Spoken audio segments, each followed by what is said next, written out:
When you organize, how do you build a sense of community? The type of organizing that we do, we actually do house meetings with people in their own homes, and every organizer has to meet with 200 people, and then we bring them all together, and then we form an organization.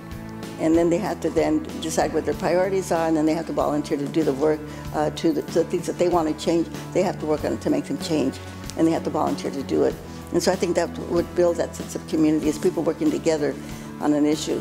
Because a lot of times people don't, we know that people know that they can't do it by themselves, and the only way they can do it is that they bring a lot of people together, and that's the way they make it happen.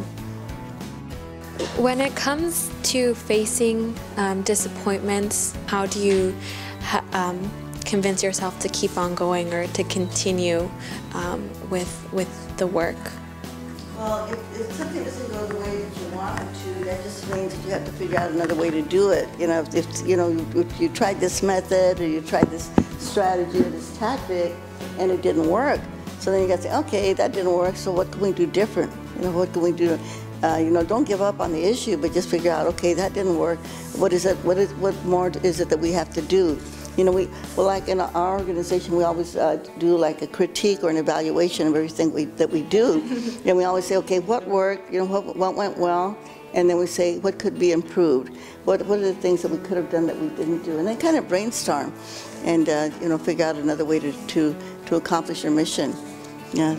But the main thing, as I said, is just don't give up. Just figure out this. Okay, that meant the reason we weren't able to accomplish what we wanted this time, because there was something left out. There was something that we were supposed to do that we didn't do, and we just got to. Maybe we have to find other allies.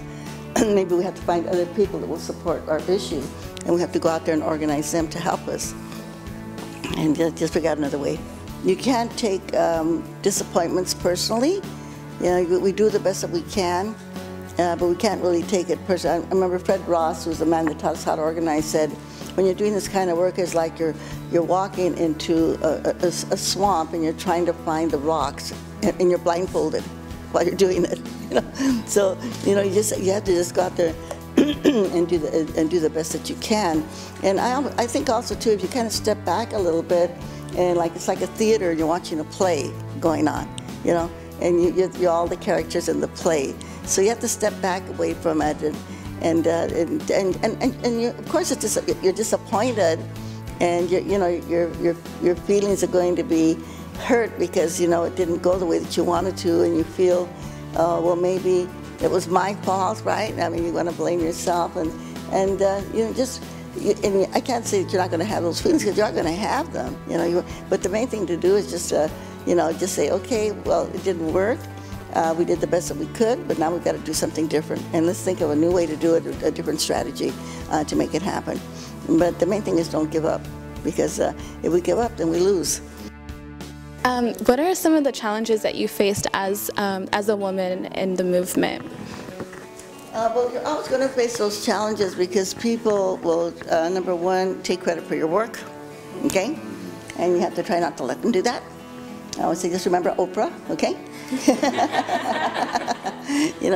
Think of Oprah, kind of, and so speak up for yourself, and don't get mad, get even. And then just try to work your way around the machismo, and you have to call to people's attention, but do it in a way that maybe doesn't embarrass them. Although sometimes you have to do that too. I have to say, I have to say that I've done that, but just stick up, stand up for yourself, and don't feel that you're being conceited. When you do that, just feel like, okay, I'm standing up for myself. And when you think of standing up for yourself, if that bothers you, say, well, I'm standing up for all women. When you stand up for yourself, think, I'm standing up for all women. So it's not just me, I'm doing this for all women.